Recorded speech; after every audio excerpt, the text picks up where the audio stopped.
Subscribe करें आवाज़ national news और बेल आइकन दबाना बिल्कुल भी ना भूलिए ताकि हमारी अपडेट सबसे पहले आपको मिले।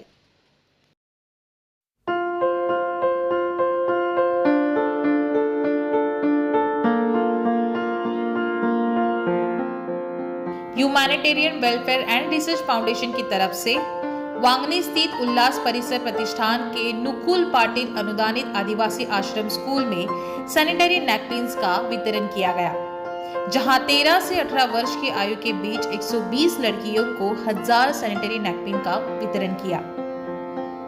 जहां हम जियो रोटी घर सायन के संस्थापक राजेश शाह की उपस्थिति में इसका आयोजन किया गया। इस कार्यक्रम के मुख्य अतिथि रहे मुख्यमंत्री कार्यालय मंत्रालय के डॉक्टर ममता जवाड़े, जिन्होंने इन लड़कियों को पीरियड्स के बारे में मार्गदर्शन किया, जहां उन्होंने जनजातीय लड़कियों को अच्छे मासिक धर्म, स्वास्थ्य और स्वच्छता प्रथाओं की सलाह दी, जो संक्रमण को रोक सकती है, गंध को कम कर सकती है और लड़की और महिलाओं को आराम से रहने में मदद कर सकती है।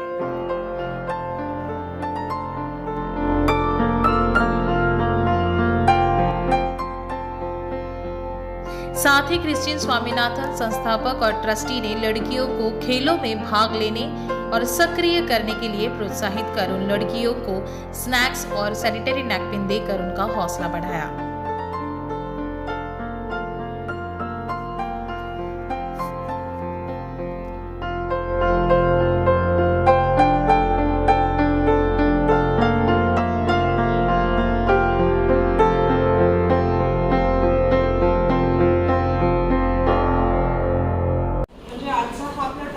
मासिक पाळी आणि त्या संबंधित आपण काय काळजी घ्यावी, आपण त्यामध्ये कुठल्या कशा प्रकारे जेवण करायचं, काय काय व्यायाम करायचे आणि स्वतःची स्वच्छता कशी राखायची, हा आपला मूळ आजचा विषय आहे।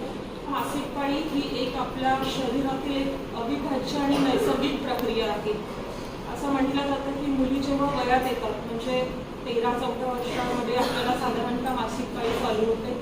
हल्लीच्या काळामध्ये मुलींना अगदी लवकर सुद्धा मासिक पाळी येतं। त्याला वेगवेगळ्या प्रकारची कारणे देखील आहेत आणि त्यासाठी आवश्यक असणारे जे काही आपल्या शरीरातले हार्मोन्स आहेत ते सुद्धा 13 वर्षांपासून मेडिकल एड त्याच्यानंतर स्किल डेव्हलपमेंट कोर्सेस यावरती काम करते। जे ड्रॉपआउट्स स्कूल ड्रॉपआउट्स आहेत त्यांचं शिक्षण पूर्ण झालेलं नाही आहे किंवा त्यांना शिक्षण करायला जमलं नाही आहे, त्यांच्यासाठी वेगवेगळ्या प्रकारचे ना कोर्सेस असतात।